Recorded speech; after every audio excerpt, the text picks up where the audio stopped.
Jai Shriman Narayan. Jai Shriman Narayan. Jai Shriman Narayan.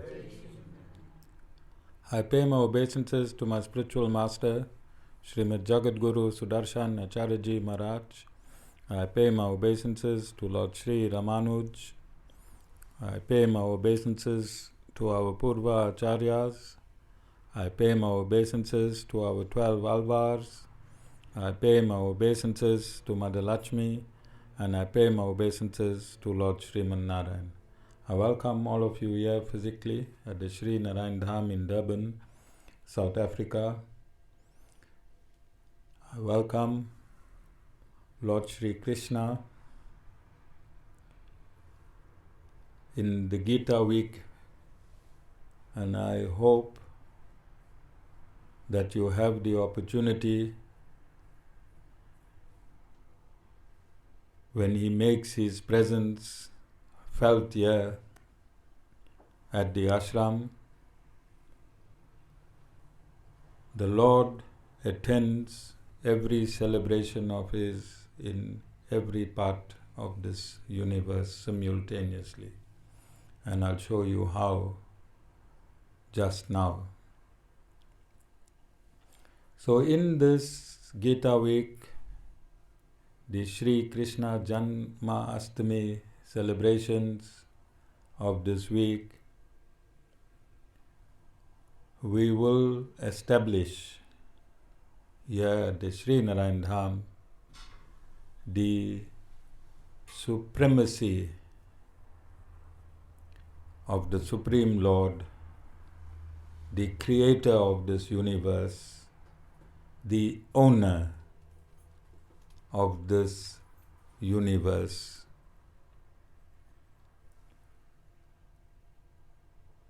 The most potent personality of this universe, and we will show him through himself, through his celestial song, which is called the Bhagavad Gita. So 5,000 years ago, the Lord entered the material universe through his own will.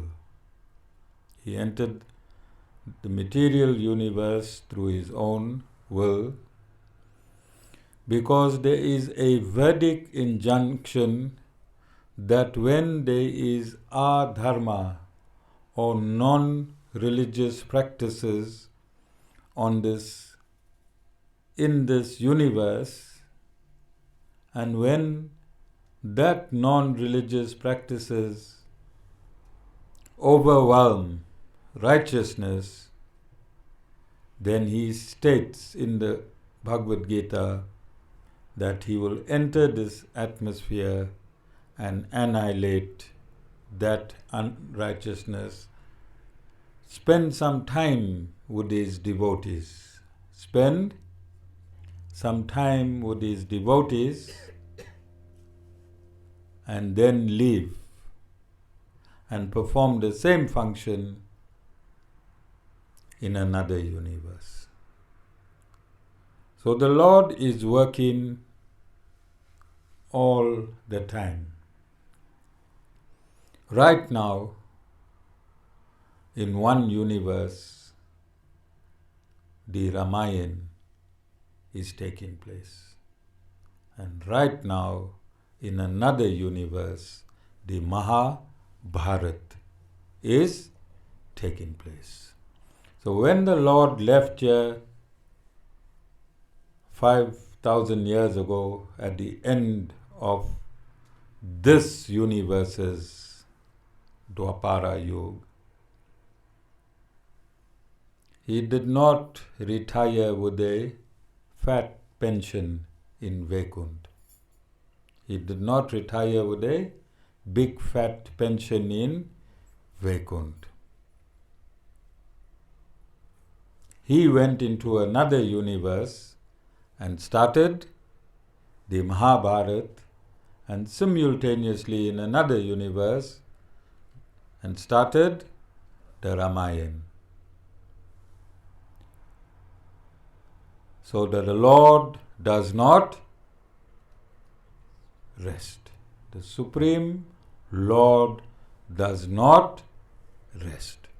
He is always performing His duties as the principal creator of all the multiverses. All the multiverses that is suspended. That is suspended in 25% of His creation. Like how soccer balls, when you kick it in the air and you see thousands, or when you hang balloons here in the ashram, hundreds of balloons. That is how innumerable universes are suspended in that 25% of the Lord's domain all the time. And He enters each domain personally. He enters each domain by Himself. So, in this Gita week, I will be settling once and for all that there is only one Supreme Person. Only one Supreme Person. And you're going to help me establish that through your own experience. You're going to help me establish that through your own experience. So about 4,000 years ago, 1,000 years after Lord Sri Krishna left the material universe. Left the material universe. Let's look at this universe from what we know. What do we know? We are situated on the planet Earth. We know that. If we fact check that, can we fact check that today I am broadcasting from a planet called Earth? We know the Earth exists. We know that discovered to date, what is the date today? 13th August 2022. We know as of today how many planets are circling the Earth, or how many planets are circling the Sun, including the Earth. What do we know scientifically? That is a proven fact which can be fact-checked. What do we know? How many planets are there? 9? 9 planets. They're discovering one more somewhere. It's 10. Okay. So there are 10 planets. Sita, which planet is that? Yours? Sita's planet? 10th planet? So Sita needs her own planet. Everyone troubles her on planet Earth. So she needs her entire own planet.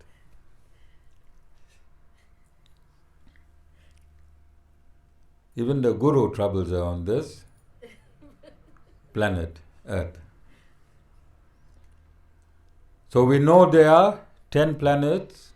We know there is, at this point in time, with our advancement in science, one sun. And we know there is one moon. We know the Earth is surrounded by water. We know that. We know this from 5,000 years ago. We know this from 5,000 years ago. From 5,000 years ago, we know that the Earth is round. From 5,000 years ago, we know that the Earth is round. A few years ago it was discovered scientifically that the earth is round when it was observed from above. Prior to that, the Vedas told us that the earth is round. Which literature in the Vedas showed us that the earth is round?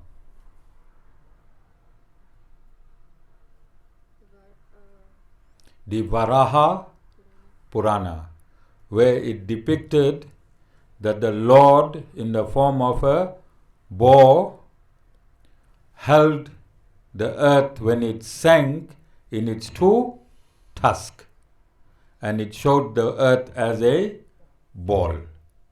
So there is scripture that existed that can be fact-checked, that when Srila Veda Vyas wrote or compiled the Puranas, he had information that the earth is round. Then, when Valmiki wrote the Ramayana, he gave astronomical coordinates in the Ramayana. Astronomical coordinates in the Ramayana. He said where the sun is stationed, where the moon is stationed, and where the earth is stationed. Because all of these movements are cyclic. And after so many 100,000 years, it will come to the same point. Both in the Ramayana and in the Mahabharata, Srila Veda Vyas also gave astronomical coordinates. When these coordinates were punched into a computer, it proved that this time existed in that cycle scientifically.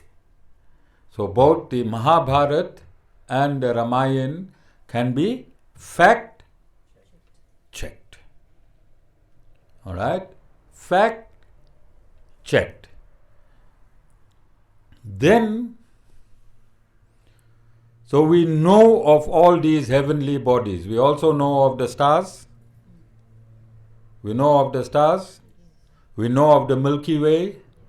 We know of the galaxies. All of this was known 5,000 years ago.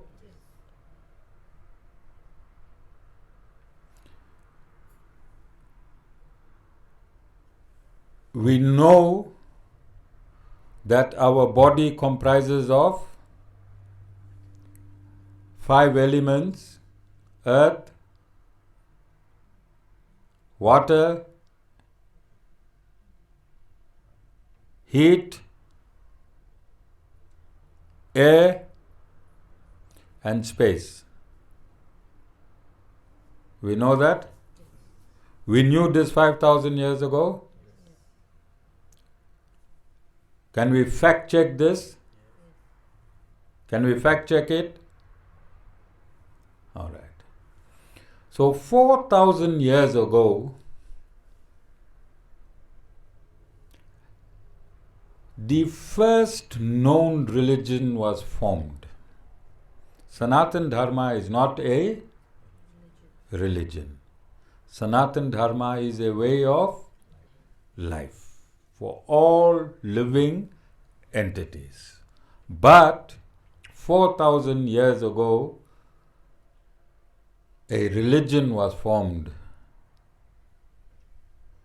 called Zoroastrianism. Called Zoroastrianism. There was a prophet called Zoroaster, and he created a religion, and he named God through his religion Ahura Mazda. Ahura master.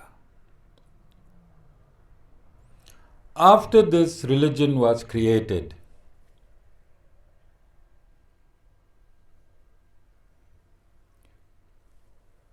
did the sun change its position? No. Did the moon change its position? Did the sea change its position? Did the elements in a human body change its position? Did the stars change its position? Did we get more suns? Did we get more moons? Did we get more planets? Did this religion give us anything more than what was on earth already? Then we got, after Zoroastrianism, we got Judaism. We got Judaism. Did Judaism change the position of the sun, the position of the moon, the position of the planets, the position of the sea, the position, the elements in your body? After that, Christianity was formed. Did Christianity change any structure in this universe? Then Islam was formed. Did Islam change any structure in this universe? Didn't. Didn't? We can fact check. It only changed human behavior. Zoroastrianism changed human behavior. Judaism changed human behavior. Christianity changed human behavior. And Islam changed human behavior.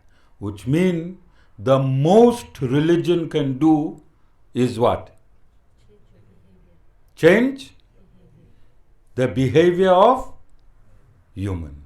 It has no capacity to change the structure of this universe. All of you understand? Can all of what I am saying be fact-checked?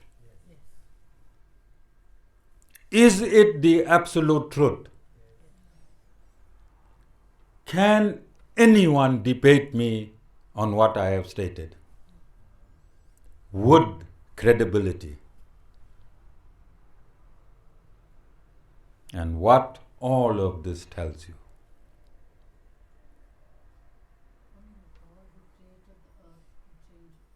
Yes. And if God existed at creation, no other God can make a change to this universe. Religion, the most religion can do is change your faith. Most religion can do is change your faith. Then let's go back. There were 8.4 million species of life when this universe was created, which is stated in the Vedas. Did Zoroastrianism change or create any more species of life? They remain the same. You don't get a Zoroastrianism lion. A lion is a lion. You don't get a Hindu lion. You don't get a Christian lion. You don't get a Islamic lion. So the lion, the animals remained, the plants and trees remained as it was since creation. Only mindset and faith of humans changed. So religion has no capacity to change or touch even an atom of the universe. Religion has no capacity to change or touch one atom of the universe. Can we fact check this? Then also, in as much religions that are currently existing today, many times more than that were born and died. There were many religious civilizations subsequent to Sanatan Dharma that took the birth, that were very, very vigorous, that lived around for a few thousand or a few hundred years, and they all perished. They all perished. Yes or no? Can we fact check that? Can we fact check that? Can we check that there were other religions that existed, that were born and that died? So what does this information tell you about religion? Religion can, as soon as you stop practicing. If all the religions that exist on earth today stop going to the religious functionaries, what will happen to those religions?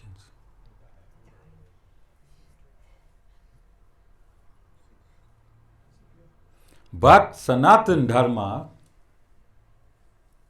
will continue to exist until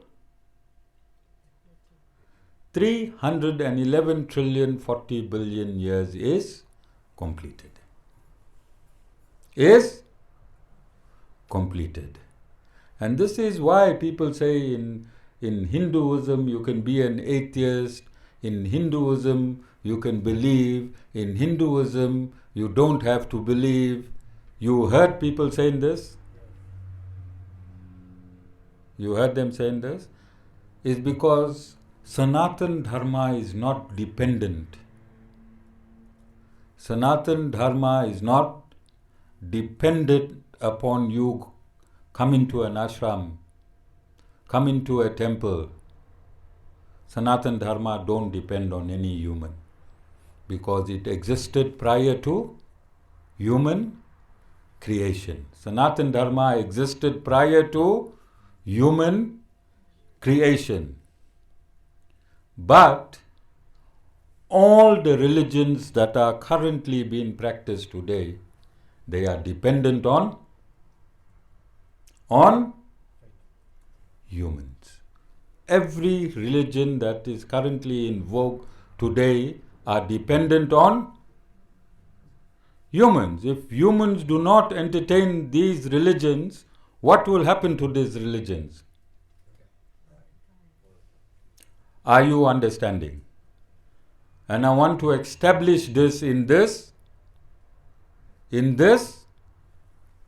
Sri Krishna Janmashtami week. I want to establish the supremacy of the Supreme Lord. And I stated yesterday, and I want to state again today, that I am not going to research. I'm not going to research Zoroastrianism. I'm not going to research Judaism. I'm not going to research Christianity. I'm not going to research Islam. I am going to research Sanatan Dharma. And I will give you, through Sanatan Dharma, fact-checked evidence. Fact-checked evidence. If you are a Parsi, Zoroastrianism is followed by Parsis, then you fact-check, like what I am doing. Zoroastrianism. If you are a Jew, then you fact check the Torah. If you are a Christian, then you fact check the Bible. And if you are a Muslim, you fact check the Quran.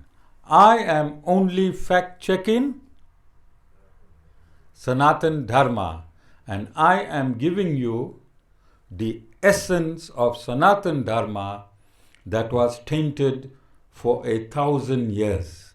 Even Sanatan Dharmis get up confused, stay awake whole day confused, and go to sleep confused.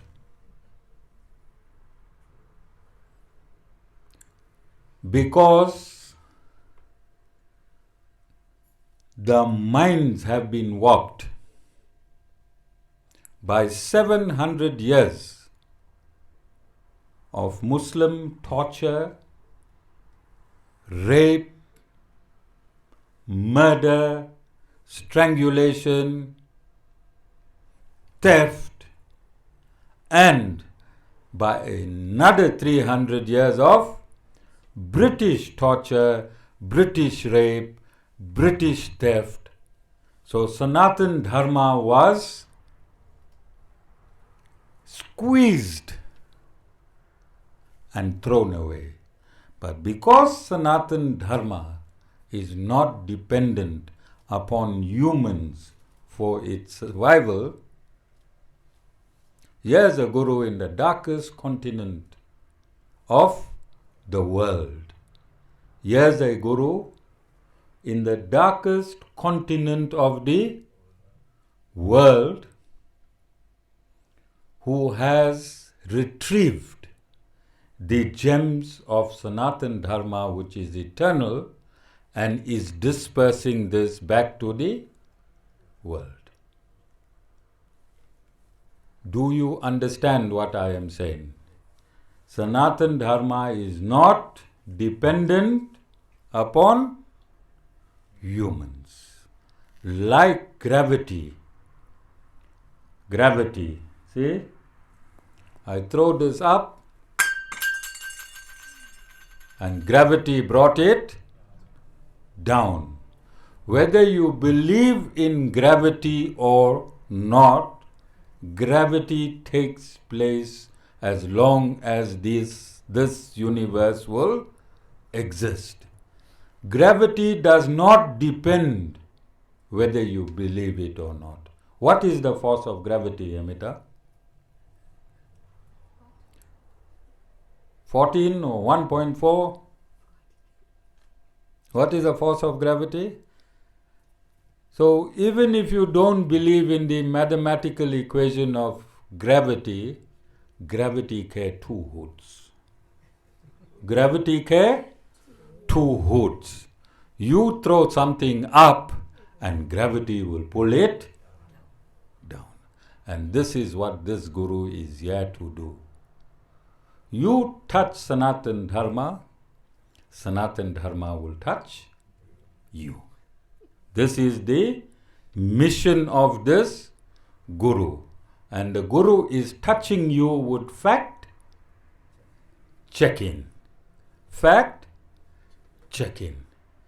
This guru is not a mystic that's going to touch your head, or if you touch Sanatan Dharma, then the guru will say, God will show him.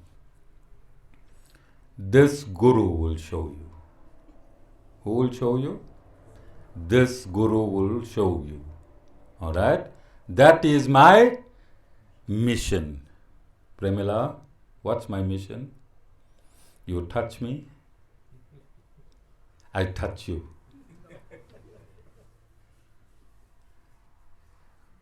Understand? But the guru have to be backed. Guru have to be backed. And I don't want to be backed by any human being. Because when I'm going to fight and you tell me you my army, when the real fight happens and I turn back, there's no human with me. I'm alone. So, I asked yesterday, and I'm asking Lord Krishna today, to give me the potency to establish Sanatan Dharma as was established by the Supreme Lord Himself. And I've stated numerously, continue to state, that at this satsang and any of my discourses, 1 plus 1 must equal to 2. 1 plus 1 must equal to, if it doesn't equal to 2, then I have no validity in what I am stating. I have no validity in what I am stating.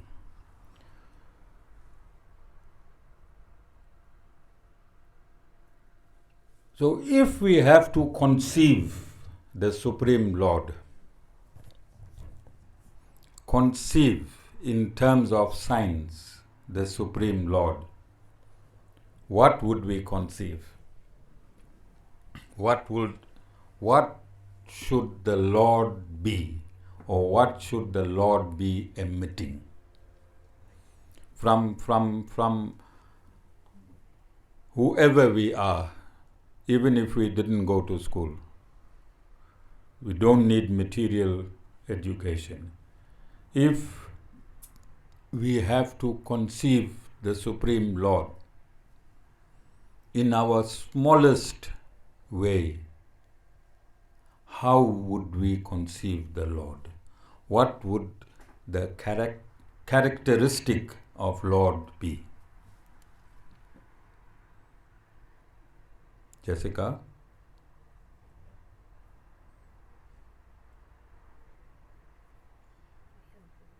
Lord should be real. Yes. Why are we real? I want everyone to give yourself a tight smack.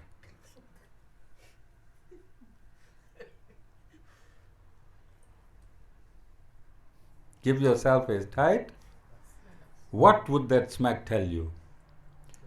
Sita, you give yourself a double smack. No, the smack tells you that you felt the pain. That means you are for real. You are for real. That which created you, if you are 1/10 the size of the tip of your hair in the ultimate reality, that creator that created you, why would he not be real?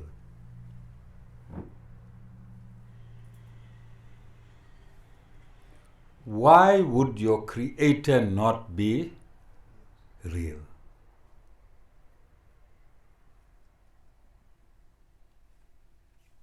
Why? Sometimes you never see the creator himself. Yes, but I'm saying if you want to know the creator, give yourself a tight. You heard of Kanpati? When I was in the police force, I was delivering Kanpatis for free. Every day. I solved so many cases through Kanpati. One on the left, one on the right. Sergeant, I'll tell you how many more houses I broke into. You heard of Kanpati, Babi? One tight smack on your own ear. Alright? Sounders, Dana? Sounders. Alright? So when you give yourself a sounder, there is a pain. And somebody will, if you give yourself a proper sounder, no matter what religion or what language you speak, you'll hear Om. Deep inside a proper kanpati, you'll hear the sound Om. Alright? You know you for real. So God has created 8.4 million species of life. He only gave this species called Homo sapiens or humans capacity through scripture to know Him. Capacity through scripture to know Him. Only this species. Then how do you think and why do you think that the Lord created human in this form? To know Him in scripture, and what form you think that the Lord should closely resemble? Logic, 1 plus 1. Logic and 1 plus 1. He gave you intellect to know Him through scripture. He created 8.4 million species of life form. Which life form will He closely resemble?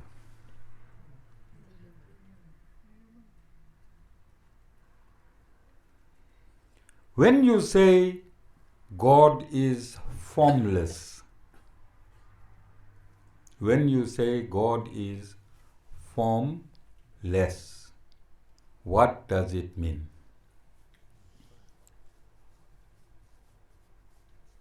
Khatija, it's a hot question in Islam.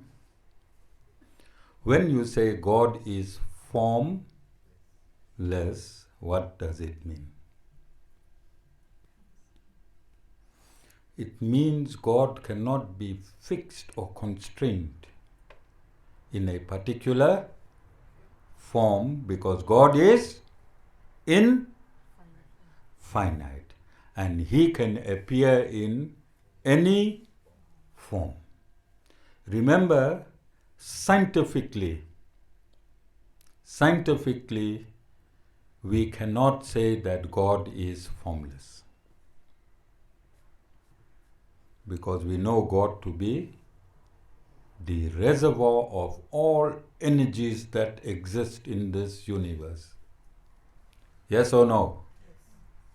And does energy has form or no form? It has to have form. It has to have form. All of you understand? So scientifically nothing can exist without form, especially energy.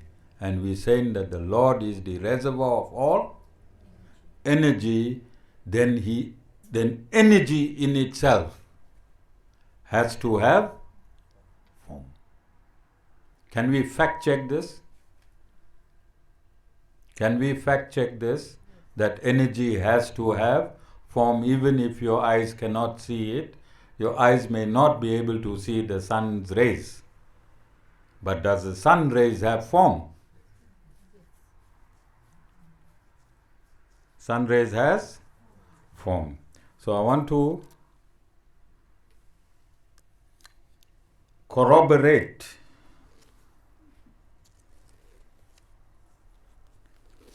by the Lord Himself. Guru is not saying this. Who's saying this? The Lord. Right? This entire universe is pervaded by me. Lord Sri Krishna is stating this in chapter 9, verse 4. This entire universe is pervaded by me in an unmanifest form. Unmanifest form. All beings abide in me, but I do not abide in them. So let us see how this verse corroborates the observation that the Guru made when different religions took their birth. When Zoroastrianism took its birth, was Lord Sri Krishna pervading the entire universe and all beings? When Judaism took its birth, was Lord Sri Krishna pervading entire Zoroastrianism, entire Judaism, and entire universe? When Christianity took its birth, was Lord Sri Krishna pervading entire Zoroastrianism, entire Judaism, and entire Christianity? When Islam took its birth, was Lord Sri Krishna pervading entire Zoroastrianism, entire Judaism, entire Christianity, and entire Islam? This is why there was no shift in the universal structure, because we only have one Supreme Lord. We have one Supreme Lord. In Sanskrit, we call him Brahman. In Sanskrit, we call him Brahman. When we want to get personal, we call him Narayan. And when he takes his incarnation, we call him Ram and we call him Krishna. That same God in Arabic is called Allah. Same God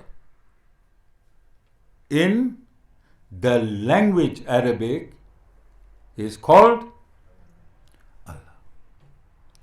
That same God in Hebrew is called Jehovah. And after Jesus Christ was born, then that word Christ, the word Christ in Greek means the Messiah, and Christos in Greek means Krishna. Christos in Greek means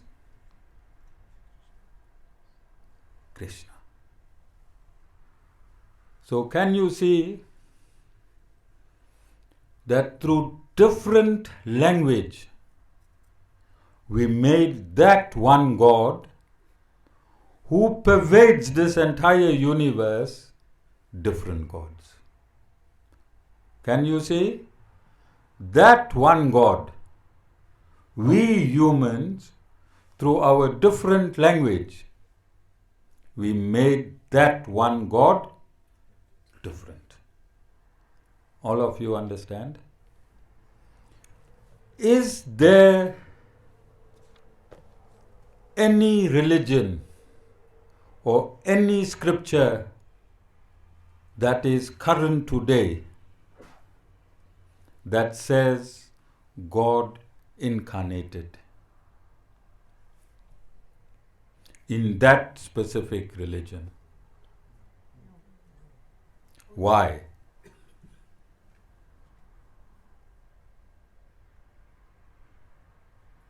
Why? Because God already incarnated in Sanatan Dharma, He has already given the library. And it is not necessary to give the library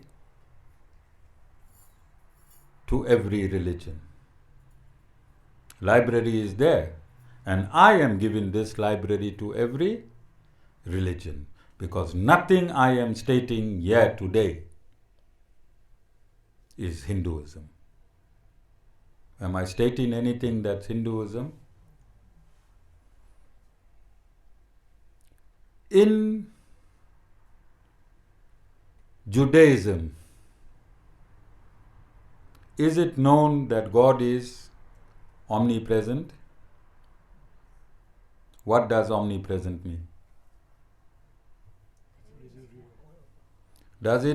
Is it known that God is omniscient? What does omniscient mean?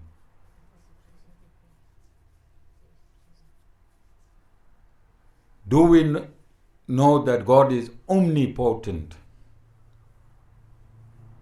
Omnipotent. What does that mean?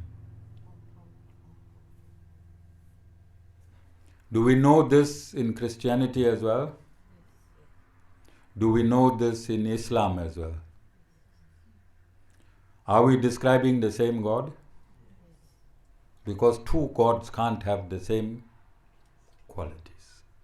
Two gods can't have the same qualities. The Supreme God has to have qualities that are supreme. Otherwise, you cannot call Him supreme. His qualities must make Him supreme. So, does this supremacy of the Lord, if you remove the language, pervade Zoroastrianism, pervade Judaism, pervade Christianity, pervade Islam? All of you understand? So sometimes we say there is, no matter how you pray, there is only one God, or we all pray to that one God. It depends how you are positioned.